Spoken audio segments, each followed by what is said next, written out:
فجر کے بعد سورہ یاسین پڑھنے کی فضیلت۔ فجر کی نماز کے بعد سورہ یاسین پڑھنا کیسا ہے؟ کیا یہ سنت عمل ہے؟ عبد المطلب انڈیا سے۔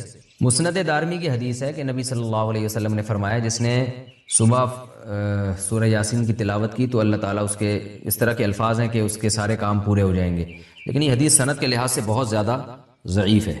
فجر کے بعد کون سے کام کریں؟ فجر کے بعد ایک مسلمان کی کیا روٹین ہونی چاہیے، اس پر روشنی ڈالیں۔ ابو حنین کراچی سے۔ دیکھیں حدیث سے تو یہ بات ثابت ہے کہ فجر کے بعد کا وقت ذکر اللہ کا وقت ہے۔ آپ صلی اللہ علیہ وسلم نے ارشاد فرمایا کہ جو شخص فجر کی نماز کے بعد اسی جگہ جہاں نماز پڑھی ہے بیٹھے بیٹھے اللہ کا ذکر کرتا ہے یہاں تک کہ جب سورج ایک نیزہ بلند ہو جاتا ہے، اشراق کا وقت داخل ہوتا ہے، 2 رکعت پڑھتا ہے تو اللہ اس کو ایک حج عمرے کا ثواب عطا فرماتے ہیں۔ تو بہت سارے اسلاف اسی پر عمل کرتے تھے کہ فجر کی نماز کے بعد اللہ کا ذکر کیا کرتے تھے۔ یہاں تک فقہا نے لکھا ہے کہ فجر کی نماز کے بعد تلاوت کرنے سے بہتر ہے ذکر کرنا۔ تو اگر کوئی اس طرح تسبیحات نہ کر سکے تو پھر تلاوت کر لے، کیونکہ بہرحال تلاوت بھی ایک طرح کا اللہ کا ذکر ہی ہے۔ تو یہ وقت جو ہے نا ذکر اذکار کا وقت ہے، سب سے بہتر ہے ذکر کرے، وہ نہیں تو پھر تلاوت کرے۔ تو لیکن واجب کچھ بھی نہیں ہے اس میں۔ تو اگر آپ فجر سے پہلے کر لیں ذکر، فجر سے پہلے کر لیں تلاوت تو بھی جائز ہے۔ تو شریعت میں آپ کو اس کا اختیار دیا ہے، لیکن فجر کے بعد سونا فوراً یہ بہرحال شریعت میں ناجائز حرام نہ بھی ہو لیکن ناپسندیدہ ہے۔ بہت سارے اسلاف سے اس کی کراہت منقول ہے۔ تو اگر کوئی مجبور ہو تو ایک الگ بات ہے، جیسے کسی کو رات کو نیند ہی نہ آئی ہو اور اس نے صبح 8 بجے کہیں جانا ہے، اب وہ اگر فجر کے بعد نہیں سوئے گا تو وہ آگے نیند پوری نہیں ہوگی، مسائل کھڑے ہوں گے، تو وہ الگ بات ہے، وہ سو جائے۔ لیکن نارملی فجر کے بعد سونے کا معمول بنا لینا یا بلا ضرورت یہ کام کرنا شریعت میں پسندیدہ نہیں ہے۔ بہت سارے اسلاف نے اس کو ناپسند کیا ہے، کیونکہ مبارک وقت ہے، اللہ اللہ کرنے کا وقت ہے۔ کچھ نہیں آپ کرتے، ایکسرسائز کر لیں اس وقت، صبح واک کر لیں جا کے، اچھی ہوا ہے، تازہ ہوا ملے گی آپ کو، جاگنگ کر لیں اس وقت جا کے، پورا دن آپ کا اچھا گزرے گا۔ تو یہ اس قسم کی ایکٹیویٹیز کرنی چاہیے۔ اور دوسری بات نبی صلی اللہ علیہ وسلم نے فرمایا بورک لامتی فی بکورہا، اللہ تعالیٰ نے میری امت کے کاموں میں برکت رکھی ہے صبح کے وقتوں میں۔ تو جتنے بھی کام جو صبح کے وقت میں کیے جائیں اس میں اللہ نے برکت بہت رکھی ہے۔ تو اس میں ایکسرسائز بھی کی جا سکتی ہے، اس میں پڑھا بھی جا سکتا ہے، کاروبار بھی کیا جا سکتا ہے۔ لوگ کہتے ہیں ہم اس وقت کاروبار کیسے کریں، دکانیں بند ہوتی ہیں، تو بھائی کاروبار کی پلاننگ کر رہے ہیں اس وقت بیٹھ کے آپ، ٹھیک ہے، دکان نہ کھولیں، کوئی ہے ہی نہیں کسٹمر آپ کراچی میں، تو آپ صبح اگر بیٹھیں گے دکان کھول کے ایک بندہ بھی نہیں ملے گا۔ لیکن ہمارے ایک دوست نے ایسا کیا، دوست تو نہیں جاننے والے تھے، انہوں نے کیا کیا، انہوں نے کہا کہ میں فجر کے بعد دکان کھولوں گا، تو اعلان کر دیا کہ جو کسٹمر فجر کے بعد آئے گا خصوصی ڈسکاؤنٹ ہوگا ان کے ساتھ۔ تو اس میں لوگ اس بہانے جلدی جلدی جانے لگے، تو وہ ان کا اتنا رش ہو گیا کہ ان کا اس طرح سے کاروبار میں جو نقصان ہو سکتا تھا اس کی تلافی اس طرح سے ہو گئی۔ تو بہت سارے طریقے، انسان جب کھوپڑی استعمال کرتا ہے تو طریقے سامنے آتے ہیں، اور کھوپڑی استعمال بھی فجر کے بعد بہت اچھے طریقے سے ہو جاتی ہے۔ بلکہ سردیوں میں تو فجر سے پہلے آپ کو کھوپڑی استعمال کرنا شروع کر دینی چاہیے، کیونکہ سردیوں میں راتیں بہت لمبی ہوتی ہیں۔ تو یہ وقت جو ہے نا انسان کا دماغ بہت فریش ہوتا ہے اور اس وقت بہت اچھا سوچ سکتا ہے، پلاننگ بہت اچھی کر سکتا ہے۔ تو یہ کام فجر کے بعد یا فجر سے پہلے یا فجر کے بعد یہ کام کرنے چاہیے۔ سورہ یاسین قرآن پاک کا دل کیوں؟ سورہ یاسین کو قرآن پاک کا دل کیوں کہا جاتا ہے، اس کی کیا وجہ ہے؟ شمائلہ سبی سے شمائلہ صاحبہ نے پوچھا ہے۔ جی یہ بھی پوچھا تھا بیچاری خاتون نے، رمضان سے 2 مہینے پہلے پوچھا ہوگا، جواب اب مل رہے ہیں ان کو۔ جی سورہ یاسین کو قرآن پاک کا دل کہا گیا ہے، جس حدیث میں ترمذی کی حدیث ہے، امام ترمذی نے اس حدیث میں لکھا ہے کہ یہ حدیث غریب ہے، لیکن دیگر جو محققین ہیں انہوں نے اس حدیث کو بالکل ضعیف قرار دیا ہے، اور بعض نے تو بالکل موضوع قرار دیا۔ تو موضوع قرار دینے والی بات تو تھوڑی مبالغہ لگتی ہے، لیکن ضعیف بہرحال یہ حدیث ہے جس میں آتا ہے کہ سورہ یاسین قرآن کا دل ہے، اور ضعیف بھی بہت زیادہ ضعیف حدیث ہے۔ تو اب جب کوئی کسی چیز کی فضیلت میں ضعیف حدیث ہوگی تو پھر اس میں علماء کی 2 رائے ہیں۔ بعض علماء کہتے ہیں کہ اس سے کوئی شرعی مسئلہ تو ثابت ہو نہیں رہا، لہذا اس حدیث کو بیان کرنے میں کوئی حرج نہیں ہے، فضائل میں ضعیف حدیث بیان کی جا سکتی ہے۔ اور بعض علماء کا موقف ہے کہ نہیں بھائی، فضائل کے باب میں بھی احتیاط کرتے ہیں کہ یہ حدیث صحیح ہی ہونی چاہیے۔ تو اس میں ہمارے ہاں نا غلو بہت ہے۔ بعض لوگ کیا کہتے ہیں، کسی نے سورہ یاسین کی فضیلت میں ضعیف حدیث سنا دی تو بعض لوگ ان کے خلاف کلپ بنا کے ڈال دیتے ہیں، یہ دیکھو ان کو تو پتہ ہی نہیں حدیث ضعیف ہے اور نبی پر بہتان باندھ رہے ہیں، اور دیکھو ان کے پاس علم نہیں ہے۔ تو یہ بھی جہالت کی بات ہے، ضعیف حدیث اور موضوع میں فرق ہوتا ہے۔ تو اور بعض کیا کرتے ہیں، ان کا معیار ایسا ہوتا ہے، اتنا گر جاتا ہے کہ ان کو صحیح حدیث سے پتہ نہیں کچھ چڑ سی ہو جاتی ہے، وہ کبھی کسی موضوع پر التزام ہی نہیں کرتے کہ ہم صحیح حدیث پیش کر دیں لوگوں کے سامنے۔ اس بارے میں صحیح حدیث بھی ہوتی ہیں اس موضوع سے متعلق۔ تو اس لیے اعتدال کی رائے یہی ہے کہ آپ کا جو موقف ہے آپ وہ بیان کر دیں اور دوسرے پہ طنز نہ کریں آپ۔ تو ہماری رائے یہی ہے کہ جب ہمارے پاس صحیح احادیث سے اتنی چیزوں کی فضیلتیں ثابت ہیں تو ہمیں ضعیف کی طرف جانے کی ضرورت نہیں ہے. تو میرا تو طریقہ یہی رہا ہے کہ بھئی جب سورہ یاسین کے بارے میں جو یہ حدیث ہے کہ قرآن پاک کا دل ہے، یہ صحیح حدیث نہیں ہے، تو میرا موقف یہی ہے کہ اس میں احتیاط کی جائے، نہ بیان کی جائے وہ حدیث. لیکن اگر کوئی عالم یہ حدیث بیان کرتے ہیں ممبر پہ سورہ یاسین کی فضیلت میں، تو ان پہ طنز نہیں کیا جا سکتا، کیونکہ کوئی شرعی مسئلہ نہیں بیان کیا جا رہا. کیونکہ سورہ یاسین کا مضمون بہرحال اتنا جاندار، اتنا شاندار ہے کہ اس ضعیف روایت کی تائید اس سے بہرحال ہوتی ہے کہ اس کے مضمون کو جب آپ دیکھتے ہیں تو لگتا ہے کہ یہ واقعی قرآن پاک کا دل ہے. اولم یر الانسان انا خلقناہ من نطفۃ فاذا هو خصیم مبین. نبی کے پاس ایک شخص جو ہے نا قبر کی بوسیدہ ہڈی لے کر آیا اور کہنے لگا اس میں جان کون ڈالے گا. سورہ یاسین میں اللہ نے آخری رکوع نازل کیا کہ یہ انسان جو آپ کے پاس ہڈی لے کر آیا ہے یہ دیکھتا نہیں ہے ہم نے اس کو منی کے قطرے سے بنایا، اور آج یہ ہم پہ اعتراض کر رہا ہے کہ اس بوسیدہ ہڈی میں کون جان ڈالے گا. قل یحییھا الذی انشأھا اول مرہ. آپ اسے کہتے ہیں وہی جس نے اس ہڈی کو پہلی دفعہ بنایا نا، اسی ہڈی سے پوچھیے، بتائے گی جس نے مجھے پہلی دفعہ بنایا ہے وہ مجھے دوبارہ بھی بنا سکتا ہے. تو ایسے جاندار مضامین ہیں سورہ یاسین کے، تو اس لحاظ سے اس کو دل کہہ دینے میں کوئی حرج نہیں ہے. لیکن بہرحال اس بارے میں جو روایت ہے وہ کافی ضعیف روایت ہے. تو ہمارا ترجیح ہے کہ جو صحیح احادیث ہیں، جیسے عبداللہ ابن عباس رضی اللہ عنہ سے ایک اثر منقول ہے سورہ یاسین کی فضیلت میں، صبح و شام پڑھنا چاہیے سورہ یاسین کو. تو ایسے صحیح روایات کا اگر ہم التزام کریں تو یہ زیادہ بہتر ہے. عام طور پر جو صورتوں کے الگ الگ فضائل کے بارے میں جو احادیث ہیں نا، انسان کی عادت یہ ہے کہ جب اس کی ہر خواہش پوری ہو رہی ہوتی ہے، ہر نعمت اسے مل رہی ہوتی ہے، تو اس کے دل سے نعمت کی قدر ختم ہو جاتی ہے اور وہ ناشکری پہ آ جاتا ہے. اس کو پھر یاد دلانا پڑتا ہے، یہ بھی اللہ کی نعمت، یہ بھی اللہ کی نعمت، یہ بھی اللہ کی نعمت. آپ کے دل میں نعمت کی قدر بیٹھ جائے، یہ دو طریقوں سے ممکن ہے. دیکھو ہم ٹینشن میں کیوں جاتے ہیں، پریشان کیوں ہوتے ہیں؟ اس لیے کہ ہم احساس کمتری میں چلے جاتے ہیں. ہمیں ایسا لگتا ہے کہ ہمارے پاس یہ نعمت نہیں ہے، اسی سے پھر ہم ٹینشن میں جانا شروع کرتے ہیں. ایک چھوٹی سی میں اپنے بارے میں وضاحت کروں، میں ٹینشن اور ڈپریشن کے بارے میں بیان بہت کرتا ہوں. تو ہو سکتا ہے کسی کو یہ اعتراض ہو کہ یہ ماہر نفسیات کا ٹاپک ہے، یہ مفتی صاحب کا موضوع نہیں ہے. یہ ممکن ہے نا؟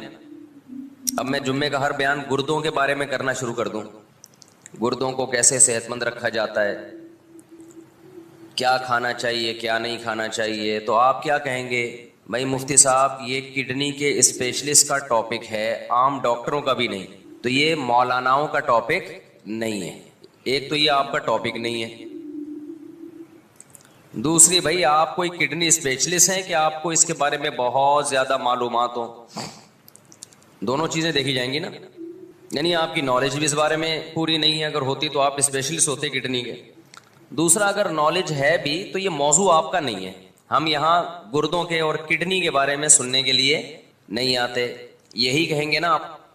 تو وہی سوال ہوتا ہے کہ یہ ٹینشن، ڈپریشن، اسٹریس، انزائٹی، مفتی صاحب پہلی بات تو یہ کہ آپ کیا ماہر نفسیات ڈاکٹر ہیں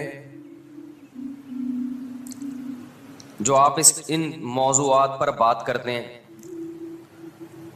دوسری بات یہ کہ اگر آپ کو بالفرض ان موضوعات میں مہارت ہے بھی تو بھی آپ کا ٹاپک نہیں ہے. آپ کا ٹاپک تو ہے نماز، زکوٰۃ، حج، روزہ، نکاح، وراثت، طلاق، خرید و فروخت کے شرعی احکام اور اخلاقی برائیاں جو سوسائٹی میں پھیل رہی ہیں، بے پردگی، زنا، چوری، یہ آپ کے موضوعات.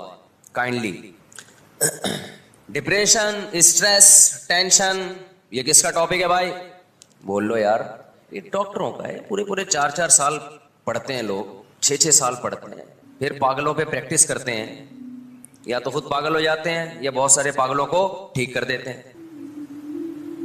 تو وہ کب بیوقوف ہے جو اتنی موٹی موٹی کتابیں پڑھ رہے ہوتے ہیں؟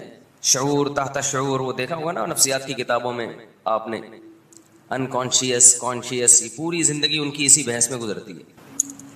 تو میں پھر اس پہ اتنا کیوں بولتا ہوں؟ اکثر میرے بیان میں یہ آ رہا ہوتا ہے بھائی یہ ڈپریشن کا علاج ہے، اسٹریس کا علاج ہے. میں اس لیے بولتا ہوں کہ یہ جو ڈپریشن آج کل پھیلی ہوئی ہے اور جو اسٹریس آج کل پھیلی ہوئی ہے، یہ 99% حب دنیا کا نتیجہ ہے. سمجھتا ہے بات کو کہ نہیں سمجھتا؟ ایک ٹینشن وہ ہوتی ہے آپ واقعی کسی ٹینشن میں ہو, سچی مچی کی ٹینشن ہے, اس ٹینشن سے نکلنے کے لیے آپ ڈاکٹر سے رابطہ کر رہے ہو. وہ ٹینشن ڈاکٹر کا ٹاپک ہو سکتا ہے, بلکہ ہے وہ, میں یہ مانتا ہوں کہ وہ کس کا موضوع ہے, اس کے پاس صحیح گائیڈنس ہے یا نہیں, یہ میں بعد میں بات کروں گا. یعنی there are two types of tensions. Tensions کی کتنی قسمیں ہیں؟ 2. ایک ٹینشن کی قسم وہ ہے جو ٹینشن ہے نہیں, آپ کو محسوس ہو رہی ہے. کچھ چیزیں اتنی ہوتی نہیں ہے, محسوس زیادہ ہوتی ہیں. بھی اس پہ ایک کلپ وائرل ہوا ہے کسی کا بڑا زبردست, اس میں لکھا ہوا ہے کہ یہ لکھا ہوتا ہے نا میڈیکل کی کتابوں میں یا سائنس کی کتابوں میں کہ ٹیمپریچر اتنا ہے, فیل اتنا ہو رہا ہے, فیل لائک ایسا ہوتا ہے نا بھائی ٹیمپریچر 30 ہے اور فیل کتنا ہوگا 35 یا 34. تو جو سائنس کے اسٹوڈنٹس ہیں ان کو اس کا مطلب سمجھ میں نہیں آتا, جب ہے 30 تو فیل 34 کیوں ہو رہا ہے, سوال پیدا ہوتا ہے. تو اس نے بڑا اچھا جواب دیا ہے. بہت سارے مسئلے آپ کے نا ٹک ٹاک پہ حل ہو جاتے ہیں جو بڑے بڑے سائنسدان حل نہیں کر سکتے. تو اس نے کہا کہ دیکھو آپ کے والد صاحب آپ کی بے عزتی کر رہے ہیں, آپ کو بے عزتی فیل ہو رہی ہے, اچانک آپ کے دوست آ جائیں تو بے عزتی کا جو تناسب ہے وہ تو وہی رہے گا, فیلنگ آپ کی, بولو یار کیا ہو گیا, بڑھ جائے گی, فیلنگ بڑھ جائے گی آپ کی. بے عزتی تو اتنی ہے جتنی ہوئی ہے آپ کی. کوئی بندہ آ جائے, کوئی آپ کا دوست جاننے والا جس کے سامنے آپ کے ابا نے بے عزتی کی ہے, تو بے عزتی کا لیول وہی ہے, تناسب وہی ہے, بے عزتی کی فیلنگ کیا ہو جائے گی. تو انہوں نے کہا ایسے ہی بعض دفعہ ٹیمپریچر 30 ہوتا ہے, لگتا کتنا ہے 35 لگ رہا ہوتا ہے. تو میں نے یہ لطیفہ برائے لطیفہ نہیں سنایا, بعض دفعہ ٹینشن 10 ڈگری ہوتی ہے, فیل 99 ڈگری ہو رہی ہوتی ہے, اگر ڈگری میں ہم اس کی یونٹ کو فرض کر لیں. بعض دفعہ ہوتی نہیں ہے ٹینشن, بلا وجہ کی فیل ہو رہی ہے آپ کو, سمجھتے ہو, بلا وجہ کی کچھ بھی نہیں ہے, آپ کو خامخواہ میں فیل ہو رہی ہے. 3 درجات ہیں, ایک یہ کہ ٹینشن 10 ڈگری ہے, یا ہم ٹیمپریچر سے ہی کر لیتے ہیں نا اس کو کمپیئر, ٹینشن 30 ڈگری ہے, فیل کتنی ہو رہی ہے 35. ایک تو یہ ہے, یہ بھی حماقت ہے اتنی فیل آپ کو, آپ کی باڈی میں کچھ گڑبڑ ہوگی نا, اس کا مطلب ہے یار کیا ہو گیا, پتہ نہیں کس اسٹائل میں بیٹھے ہیں آپ لوگ, تو صبح صبح ناشتہ کر کے آئے ہیں نا آپ لوگ. ایک درجہ یہ ہے کہ ہے 30, محسوس کتنی ہو رہی ہے 35. ایک درجہ یہ ہے کہ ہے 30 اور محسوس بھی کتنی ہو رہی ہے 30 ہی ہو رہی ہے. ایک درجہ یہ بہت ہی عجیب ہے, وہ یہ کہ ٹیمپریچر 0 سے بھی کم ہے, یعنی ٹیمپریچر ہے ہی نہیں, -30 ہے اور محسوس +30 ہو رہا ہے, یعنی سردی لگنی چاہیے, مائنس میں ٹیمپریچر چل رہا ہے, ٹیمپریچر کا کوئی سبب موجود نہیں ہے, ڈیپ فریزر میں بیٹھا ہوا ہے پھر بھی گرمی لگ رہی ہے.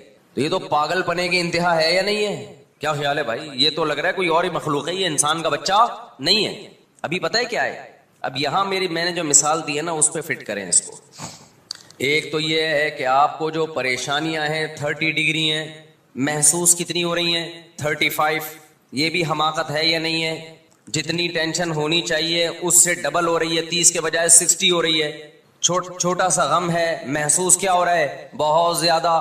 پاگل پن ہے یا نہیں ہے؟ یہ تو بول لو کہ پاگل پن ہے. ایک یہ ہے کہ ٹینشن 30 ہے اور محسوس بھی کتنی ہو رہی ہے 30 ہی محسوس ہو رہی ہے, یہ نارمل آدمی کو ہو سکتا ہے. ایک یہ ہے کہ ٹینشن ہے ہی نہیں, خوشیاں ہی خوشیاں ہیں, محسوس ٹینشن ہو رہی ہے. ابے کیا ہو گیا, زندگی خوشیوں سے بھری ہوئی ہے, محسوس کیا ہو رہی ہے اسٹریس میں جا رہا ہے, اوپر کی سیٹنگ پریشانیوں کی وجہ سے آؤٹ ہو رہی ہے, حالانکہ ہے وہ خوشیوں میں. 99% لوگ اس زمانے میں اس لیول پہ ہیں, اس کیٹیگری میں ہیں. خوش ہونے کا موقع تھا, شکر کا موقع تھا, نعمتوں کے سمندر میں ڈوبے ہوئے ہیں, محسوس کیا ہو رہا ہے ان کو ٹینشن محسوس ہو رہی ہے. تو اب ہوگا کیا؟ تو یہ مذہب کا ٹاپک اس لیے ہے کہ یہ ہے ناشکری, جس کی بیس پہ آپ کو پریشانی ہو رہی ہے. اور ناشکری کس کا ٹاپک ہے بھائی؟ یہ تو مذہب کا ٹاپک ہے نا, شکر گزار بنانا یا ناشکرا. شیطان شکر گزار تھا کہ ناشکرا تھا؟ ناشکرا تھا. ٹینشن میں گیا کہ نہیں گیا؟ جب ناشکری ہوتی ہے تو ٹینشنیں ہوتی ہیں, ٹینشن میں گیا. ابے میں آگ کا بنا ہوا, یہی باتیں کر رہا تھا نا، میں آگ کا بنا ہوا، یہ مٹی کے بنے ہوئے، میں ان کو سجدہ کیوں کروں؟ سخت قسم کی ڈپریشن میں تھا شیطان اس وقت، حالانکہ خوش ہونے کا موقع تھا، یہ ٹینشن اور ڈپریشن کا موقع نہیں تھا۔ خوش کیوں ہوتا؟ اللہ کی نعمتوں کو سوچتا کہ آگ سے بنایا مجھے کس نے؟ اللہ نے بنایا۔ مجھے اتنا اونچا مرتبہ کس نے دیا؟ اللہ نے دیا۔ مجھے تو اللہ گدھا گھوڑا بھی بنا سکتا تھا، کتا اور خنزیر بھی بنا سکتا تھا، تو میرے رب نے مجھ پر احسان کر کے ایک کتے گدھے گھوڑوں سے اعلیٰ مخلوق بنا دیا، تو شکر کا موقع تھا یا نہیں تھا؟ اس سے پتہ چلتا ہے ٹینشن ہمیشہ ناشکری سے پیدا ہوتی ہے، شکر سے ٹینشن ریلیز ہوتی ہے، ٹینشن بولتے کیوں نہیں ختم ہوتی ہے۔ شیطان الٹا سوچ رہا تھا، اتنی ٹینشن میں آیا، بولے یہ کیا یار، ہاؤ از اٹ پاسبل، یہ کیسے ممکن ہے کہ میں مٹی کی بنی ہوئی مخلوق کو سجدہ کروں؟ اور یاد رکھو، مجھے ایک بات بتاؤ، ٹینشن میں صحیح فیصلے ہوتے ہیں یا غلط فیصلے ہوتے ہیں؟ ٹینشن میں کبھی کسی کو دیکھا صحیح فیصلہ کرتے ہوئے؟ غصے میں آئے اور ایک دم صحیح فیصلہ کر دیا اس نے۔ طلاقیں خوشی میں ہوتی ہیں، غصے میں ہوتی ہیں؟ غصے میں ہوتی ہیں۔ پھر بعد میں 99% لوگ پچھتاتے ہیں، اور بہت سے لوگ طلاقیں دے کے غلط کام کرتے ہیں، ٹینشن میں طلاق دی، غلط کام کیا، پھر 3 طلاقوں کے ایک ہونے کا فتویٰ لے کے اس سے بھی زیادہ غلط کام کر لیا، ساری زندگی حرام کاری میں مبتلا رہتے ہیں، سمجھتے ہو؟ اور دعویٰ یہ کرتے ہیں ہم صرف قرآن و حدیث کو مانتے ہیں، اور جب ان کو قرآن و حدیث کے دلائل دیے جائیں تو کہتے ہیں اختلافی مسئلہ ہے، جہاں سے راستہ ملے گا وہاں کیا کرے گا؟ بھاگے گا۔ پھر جب ان کو بتایا جائے جنہوں نے کہا اختلافی ہے وہ اختلافی ہے نہیں، اجماعی ہے، پھر کہتے ہیں بھائی ہم تو مفتیوں کے قول کے پابند ہیں، ہمیں تو ایک مفتی نے فتویٰ دیا ہے۔ آخرت کی عدالت جو لگے گی نا، اس میں طبیعت سے چترول لگ جائے گا۔ ہمارا کام بتانا ہے، منوانا نہیں۔ طلاقیں دیتے کہ بیویوں کو جو رکھتے ہو نا اہل حدیث سے فتویٰ لے کے، بیوی حلال نہیں ہوتی اس سے، سمجھتے ہو کہ نہیں سمجھتے؟ زبان پہ قابو رکھا کرو، غصے میں اپنے آپ پہ کنٹرول کیا۔ بچے کی جب شادی ہو نا، شادی سے پہلے بتا دو، طلاق کا لفظ زبان سے مذاق میں بھی نکالا تھپڑ آئے گا، اس کو پہلے بتا دو۔ سر پھاڑ دیا نا، اس کی تلافی ہو سکتی ہے، ٹانکے لگ جائیں گے، جڑ جائے گا دوبارہ۔ میں نے بہت سے لوگ دیکھے ان کا سر کھل گیا تھا، ڈاکٹروں نے ایلفی سے جوڑ دیا۔ وہ ایو کلینک میں ایک آدمی کی ٹانگ کٹ کے الگ ہو گئی تھی، ایو کلینک کے سینئر ڈاکٹر تھے، اللہ مغفرت کرے انتقال ہو گیا، انہوں نے پوری ٹانگ جوڑ دی، دوبارہ پوری کٹ کے الگ ہو گئی۔ تو میاں بیوی ایک دوسرے کا سر پھوڑ دیں، ایو کلینک میں امکان ہے کہ ایلفی سے یا سمت بانڈ سے جوڑ دیں وہ، لیکن طلاقیں دینے کے بعد ایو کلینک میں رشتہ دوبارہ نہیں جڑتا۔ لوگ کہتے ہیں ایو کلینک کیا ہے، کراچی سے باہر والوں، ایو کلینک جو ہے ہڈیوں کا ایک بہت بہترین ہاسپٹل ہے، جہاں ٹوٹی ہوئی ہڈیاں جوڑی جاتی ہیں۔ تو ٹوٹی ہوئی ہڈی جڑ سکتی ہے، 3 طلاقوں کے بعد ٹوٹا ہوا رشتہ بولو نہیں جڑ سکتا۔ تو میں وہ مثال دے رہا تھا کہ لوگ کہتے ہیں مفتی صاحب ٹینشن پہ بیان کرتے ہیں، یہ کس کا ٹاپک ہے بھائی؟ نفسیاتی ڈاکٹروں کا۔ تو 2 چیزیں ہیں، نمبر 1 یہ نفسیاتی ڈاکٹروں کا ٹاپک ہے، میں مانتا ہوں وہ تو پڑھے ہی یہی ہیں، لیکن پہلے یہ کس کا ٹاپک ہے؟ مذہب کا، کیونکہ آج ٹیمپریچر 0 سے نیچے گیا ہوا ہے اور آپ کو گرمی لگ رہی ہے، اس کا مطلب آپ کی اوپر کی کھوپڑی سیٹ نہیں ہے۔ تو شکر کی تمام چیزیں، تمام قسم کی نعمتیں آپ کے پاس موجود ہیں اور آپ کو ٹینشن ہو رہی ہے، اس کا مطلب آپ ناشکرے ہو۔ اس ناشکری کی وجہ سے جو آپ کو ٹینشن ہوگی، اس ٹینشن میں ثواب نہیں ملے گا بلکہ آپ کو گناہ ملے گا، دنیا سے بھی گئے اور آخرت سے بھی گئے۔ آج جو لوگ پریشان ہیں نا، میں پریشان، فلانا پریشان، ڈمکانا پریشان، وہ سمجھتا ہے میں پریشانیوں میں میری زندگی گزر رہی ہے تو بہت ثواب مل رہا ہے، بالکل بھی نہیں مل رہا۔ آپ کو خوش ہونا تھا، اللہ کہے گا میں نے تجھے اتنی نعمتیں دی تھی، کم بخت تجھے تو خوشی بھری زندگی دی تھی، تو ناشکرا ہے، تو یہ دیکھ رہا ہے مجھے کیا کیا نہیں ملا، یہ نہیں دیکھ رہا کہ کیا کیا ملا ہوا ہے۔ بتاؤ شیطان جو ٹینشن میں آیا تھا، پہلے بتاؤ شیطان ٹینشن میں آیا تھا کہ نہیں آیا تھا؟ جب اللہ میاں نے کہا آدم کو سجدہ کرو، ایک دم غصے میں بھی آیا، ٹینشن میں بھی آیا، تو کیا اس ٹینشن میں شیطان کے گناہ معاف ہونا شروع ہو گئے؟ بھائی حدیث میں آتا ہے مسلمان کو کوئی بھی غم، کوئی بھی تکلیف پہنچتی ہے، اس سے اس کے گناہ معاف ہوتے ہیں، ہے نا حدیث میں؟ یہاں تک کہ نبی صلی اللہ علیہ وسلم نے فرمایا ایک کانٹا بھی اگر چبھتا ہے تو بھی گناہ معاف ہوتا ہے۔ تو بڑے بڑے غموں میں تو بڑے بڑے گناہ معاف ہوتے ہوں گے۔ یہاں تک کہ نبی نے فرمایا ایک شخص جنت میں جائے گا، وہ یہ دیکھے گا میرے